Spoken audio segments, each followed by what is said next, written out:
Hola, ¿qué tal? Muy buenas noches, bienvenidos a una nueva edición de Fuera de Cuadro y en esta oportunidad vamos a hablar de distintos temas sociales que nos involucran. Por un lado, como consumidores, bueno, ¿qué pasa cuando compramos productos que no son lo que nosotros estábamos buscando o de la composición prometida? ¿Qué pasa también con estas series de estafas a través de las distintas tarjetas que uno tiende de alguna manera a naturalizarlas, pero que en la suma colectiva y en el reclamo colectivo tienen su efecto? Y por otro lado, vamos a estar hablando de los datos que se han difundido durante esta semana, datos que son tremendos.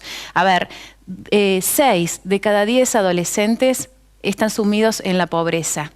Este informe, que en realidad desde la Universidad Católica Argentina lo vienen difundiendo ya hace muchísimo tiempo, y una pobreza que se ha profundizado en estos últimos meses, no nos sorprende desde lo numérico, pero detrás del número hay personas. Detrás de este número, de esta friolera, hay situaciones tremendas que se viven y Carlos Paz no está ajena a esa realidad. ¿Dónde se evidencia, por ejemplo, en el consumo?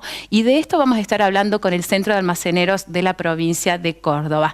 Y para finalizar, bueno, ustedes ya lo saben, el próximo 16 de julio se cumple un nuevo aniversario, el 104 aniversario de nuestra ciudad, fundacional por supuesto, que coincide con las fiestas patronales y hacemos un pequeño homenaje, hablando un poquito de historia, con un grande, Eldor Pitti Bertorello, que se sumó a nuestro programa para mostrarnos lugares que nosotros no tenemos tan identificados y que hacen a la historia de Villa Carlos Paz a esta fecha fundacional. Todo esto en Fuera de Cuadro, inmediatamente después de la pausa.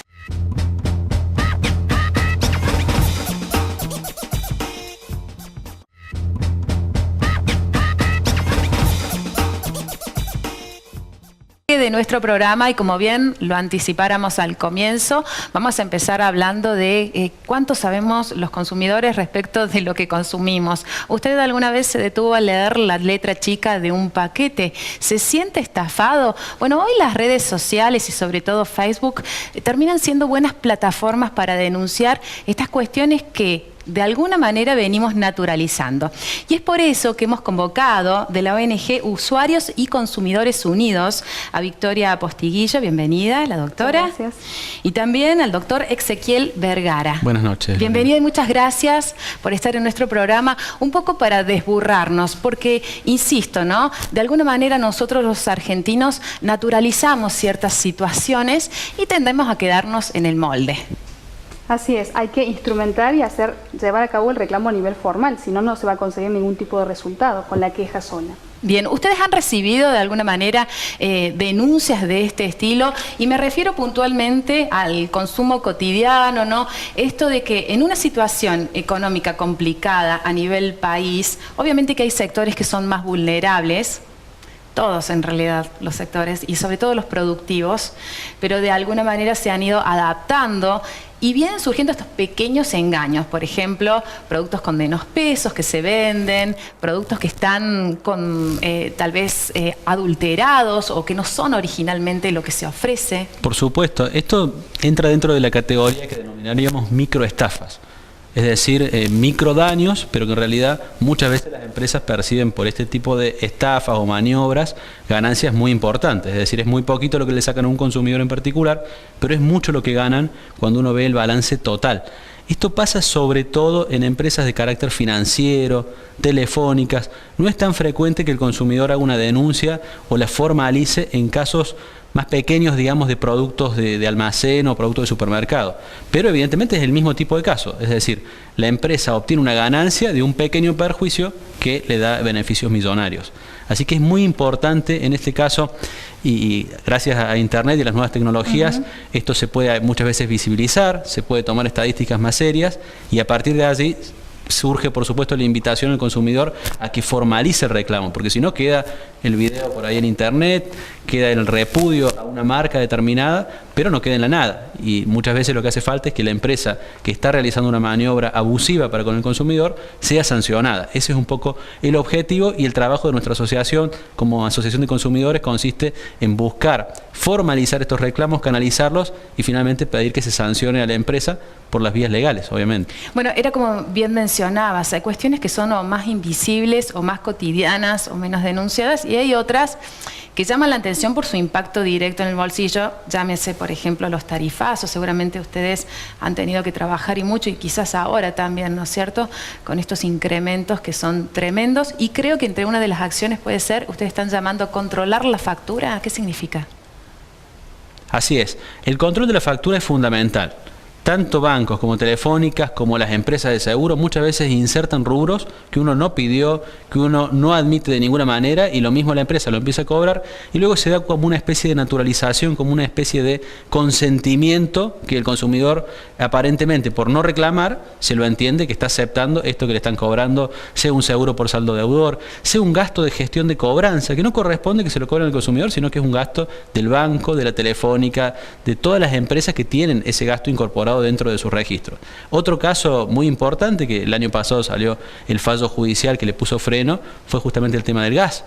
Recordemos que el aumento al no pasar por el proceso de audiencia pública, fue cuestionado y una asociación de consumidores planteó un amparo en la justicia y finalmente llegó a la Corte Suprema que dijo este aumento debe retrotraerse y deben seguirse todos los procedimientos. Pero es un tema que todavía cuesta mucho concientizar. Hace poquito tuvimos la audiencia pública del agua. Sí. Todo el servicio del agua de la provincia de Córdoba. Hubo 3 expositores.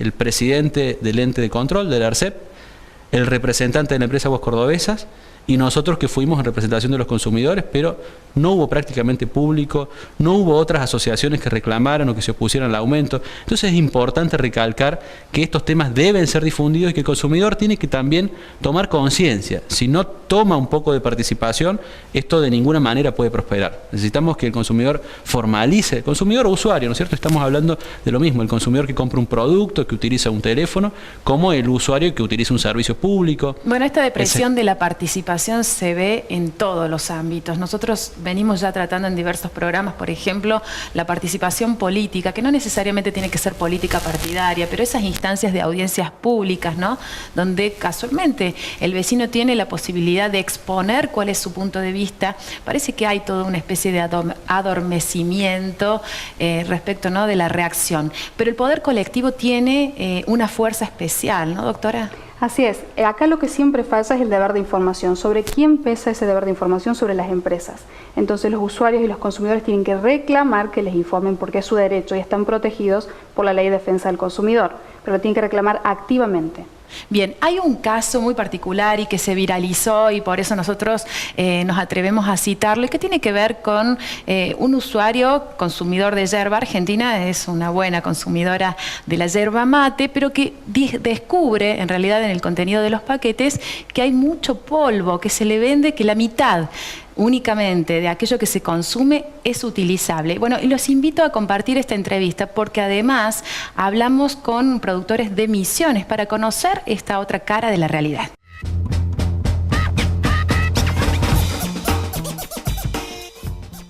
¿A cuánto vende un productor la yerba que se comercializa finalmente en góndola? Mira, la yerba se necesitan 3 kilos de hoja verde para elaborar 1 kilo de hierba seca. Eso es mucha agua tiene la hierba, al secarle, bueno, disminuye el peso. Y a nosotros nos están pagando alrededor de 4 pesos, 4,50 por kilo de hoja verde. Sería lo que el costo de la materia prima por paquete sería de más o menos de 13,50, 14 pesos.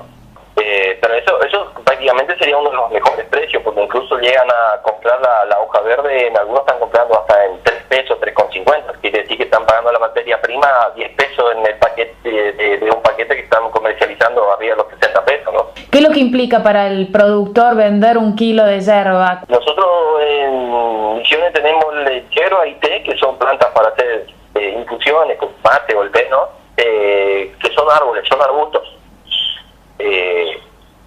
De sembrar, de cosechar la semilla, hacerle todo un proceso de limpieza a la semilla porque es bastante delicada, hasta que brota y hasta que se trasplanta y hasta que se llega a cosechar lleva 10 años. 10 años lleva hacer una plantación nueva de hierba hasta que uno empieza a cosechar a tener un rendimiento aceptable, ¿no? Sí, nosotros acá en Misiones tenemos la mayoría, lo que son plantaciones de hierba y de té, son todas plantaciones de más de 40 a 50 años, la gran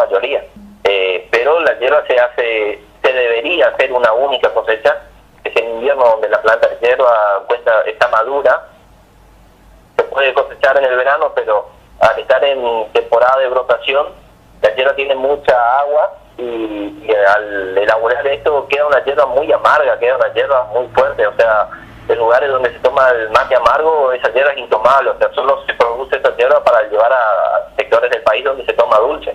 Muy variado el consumo de la hierba en el país. Hay distintas formas, distintos métodos. Misiones concentra la producción de yerba en Argentina, ¿en qué porcentaje? Creo que ronda el 87%. El restante tiene corrientes. ¿Le ha llegado a ustedes el reclamo puntualmente de esto que podría ser como una especie, se puede hablar de adulteración del producto en el sentido de que viene sobrecargado de polvo más que de palo y hoja? ¿Y quién estaría interviniendo en ese proceso? Lo que nosotros venimos denunciando desde el 2006, un cambio de método de análisis de palo. Porque nosotros vemos que en el paquete va más palo de lo que nosotros cosechamos de la planta. Las empresas más grandes, hay 5 o 6 empresas más grandes, tienen plantaciones enormes de hierba. Y a nosotros nos exigen que llevemos prácticamente solo hoja y los demás agregan el palo de su producción. Entonces hacen una gran diferencia económica y ese palo que ellos cosechan de más de sus plantaciones, lo mueren o lo transforman en esa harina que aparece en el paquete. Claro. En principio no sería perjudicial para la salud, no sería algo que pueda hacerle mal a la persona, pero sí es una estafa al consumidor. Claro. Pero se escapa de la responsabilidad del productor, porque nosotros lo que llevamos no podemos llevar lo que llevamos al secadero tiene que ser entero, no puede ser reciclado ni nada, tiene que ser normal. Y de ahí en más el secadero hace un primer proceso de una secanza y una molienda gruesa, se lo deja estacionar al hierba y después se le da la molienda final que queda como va en el paquete. Bueno, eso de ahí, ese tema de que va ese exceso de polvo y todo eso, de neta responsabilidad del sector industrial, ¿no? La parte molinera. Nosotros por errores como estos perdimos mercados más importantes como el uruguayo. El uruguayo tiene un consumo de hierba por persona casi duplica el promedio argentino. Y por cosas así como estas, se perdieron mercados donde que ahora se ven los problemas, porque empiezan a haber años donde empieza a haber, hay buenas cosechas y empieza a sobrar hierba, y ahí empiezan los quilombos con el tema de precio y todo lo que se habló este año, que nosotros estuvimos llevando los reclamos con hierbatazo y todas estas cuestiones, ¿no?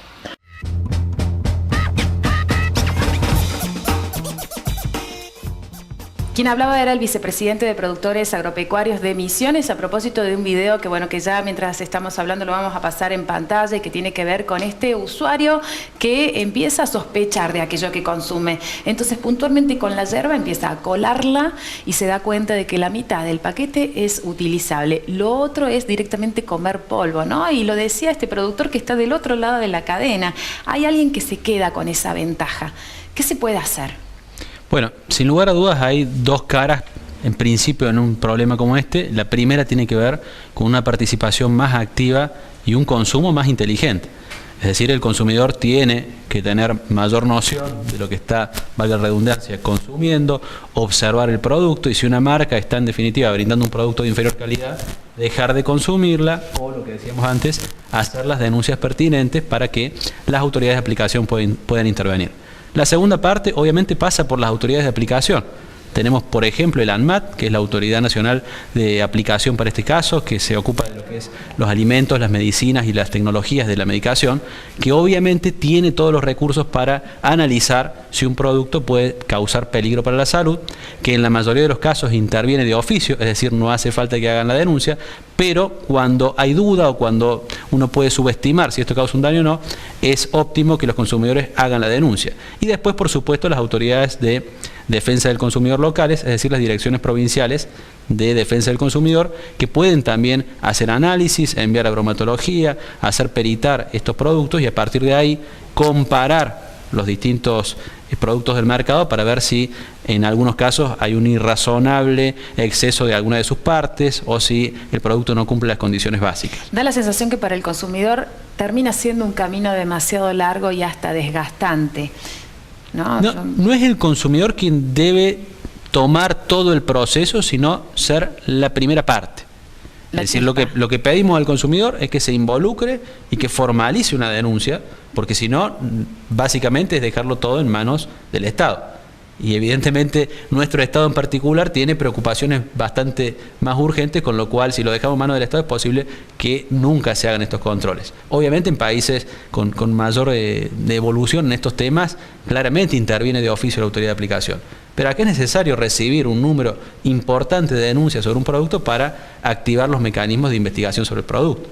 ¿Cómo arranca entonces el proceso de la denuncia en el caso de ustedes como organización? En nuestro caso sería básicamente, en primer lugar lo pueden hacer por vía telefónica a través de una aplicación que se llama Defensa del Consumidor App. Ahí pueden registrar, enviar lo que han observado y a partir de ahí sí tendrían que formalizar una denuncia por escrito, es decir, llegarse en algún momento a la asociación para suscribir una denuncia. En la Dirección Provincial de Defensa del Consumidor tienen un formulario que vía web lo pueden completar y luego también presentarlo ya para dar ingreso a la denuncia. Y lo mismo en la Municipalidad de Córdoba, existe también una Dirección Municipal de Defensa del Consumidor que pueden hacer también el mismo reclamo. Obviamente lo que estamos tratando es de coordinar todas estas denuncias para que la información sea al alcance de todos y luego con las estadísticas ya dar esta intervención a la autoridad de aplicación. Claro, lo decíamos al comienzo, o sea, los alimentos por ahí no tienen tanta denuncia porque seguramente es una estafa más bien silenciosa o mínima, digamos, para el bolsillo. Son microestafas, claro, Exacto. con un valor económico menor, entonces la gente por ahí no hace el reclamo formal, pero eso no significa que no lo deba hacer. Claro, que tenga que accionar y que por lo menos, bueno, comprometerse en la problemática. ¿Cuáles son entonces las denuncias que ustedes más vienen recibiendo? Sé que hubo una de transporte, no quiero dejar pasar este tema porque ha sido muy importante, un paro de transporte que no dejó a ningún sector bien parado, ningún sector, podemos hablar de los comerciantes, podemos hablar de los supermercadistas, podemos hablar de todos, ¿no? Porque los afectó y es el paro de colectivo. Ese paro de transporte paralizó la ciudad, con todas las pérdidas económicas que sufrieron comerciantes, consumidores y usuarios. Lo que nosotros hicimos desde nuestra asociación fue iniciar una demanda colectiva contra las 4 empresas de transporte que tienen la concesión y por lo tanto si tienen la concesión tienen responsabilidades que surgen de esa concesión, que tienen que cumplir. Ustedes ven que puede llegar a prosperar teniendo en cuenta que a partir de esto también hubo determinadas medidas, ¿no? Esto de, por ejemplo, considerar el transporte como un servicio esencial, hubo algunas decisiones políticas. Claro, pero esas medidas fueron a posteriori. ¿Qué hacemos con esas pérdidas que sufrió la población durante 11 días? ¿Y qué hacemos con esos trabajadores que tal vez perdieron el presentismo? Exacto. Lo que nosotros enfocamos como asociación de consumidores es que los consumidores sean mínimamente compensados por las pérdidas a través de una multa que esté establecida en la propia ley y que si uno lee el pliego de concesión especifica que el transporte no puede ser interrumpido. Eso lo especifica el pliego y que la conducta de los dependientes de las empresas es responsabilidad de las empresas. Lo dice el pliego, no es un invento. Entonces, básicamente, aplicando la Ley de Defensa del Consumidor y el pliego del transporte público, debería un juez que analice la causa y después de justamente verificado estos extremos, dar lugar a la sanción, a la multa contra las empresas y a favor de los consumidores. Esta multa no va a indemnizar, no va a reparar, pero sí va a ser un elemento disuasivo. Un precedente. Exactamente, para que a futuro sepan que si vuelven a cometer una parálisis de la ciudad por este motivo, van a ser sancionados legalmente y van a tener que pagar una multa. Recordemos que ganan muy bien las 4 empresas de transporte. Prácticamente la multa que nosotros pedimos, que suena impresionante, que es el máximo de la Ley de Defensa del Consumidor, que son 5 millones de pesos, es lo que recaudan en un día cada una de las empresas. Así que suena un número alto, pero en los hechos es mínimo y es una ganancia que deben dejar de percibir si no prestaron el servicio por su propia negligencia, incompetencia o por las razones que puedan aludirse. Una huelga no es un acto imprevisible. Una huelga está en la Constitución y por lo tanto la empresa puede prever que se puede producir y tiene que tener los mecanismos para que no sea el resultado una parálisis total del servicio. Bueno, un tema que seguramente vamos a estar tratando porque afectó muchísimo y los números, bueno, lo mostraron desastrosos de CAME, FEDECOM, de distintas organizaciones, ¿no? Alertando, ¿no?, de las pérdidas tremendas por esta decisión que termina siendo política. Victoria, quiero que me recuerdes entonces cómo hacen para ingresar a la página, cómo hacen para presentarse, hacer los reclamos. Bien, se pueden comunicar con nosotros a través de nuestra aplicación, que es una aplicación de descarga gratuita. Se pueden llegar por nuestro local en la calle Caseros 329, llamarnos a nuestro teléfono, llamarnos a nuestros, aunque sea comunicarse por WhatsApp. Hay muchos medios, o también escribirnos correo electrónico. Desde ya, todas las redes sociales están abiertas para tomar las denuncias. Muchísimas gracias, chicos. No, por favor, gracias. Nos vemos en otra oportunidad y después del corte, bueno, vamos a estar hablando de lleno con el Centro de Almaceneros de la provincia de Córdoba. Ellos tienen un termómetro social de lo que está pasando en Argentina, puntualmente en Córdoba. Hay datos que han trascendido de la Universidad Católica Argentina y que dice que 6 de cada 10 niños es pobre. Esto implica que obviamente se resienten un montón de necesidades básicas y ellos, enclavados en los barrios, conocen un poco estas dinámicas sociales. Con ellos vamos a hablar inmediatamente después de la pausa.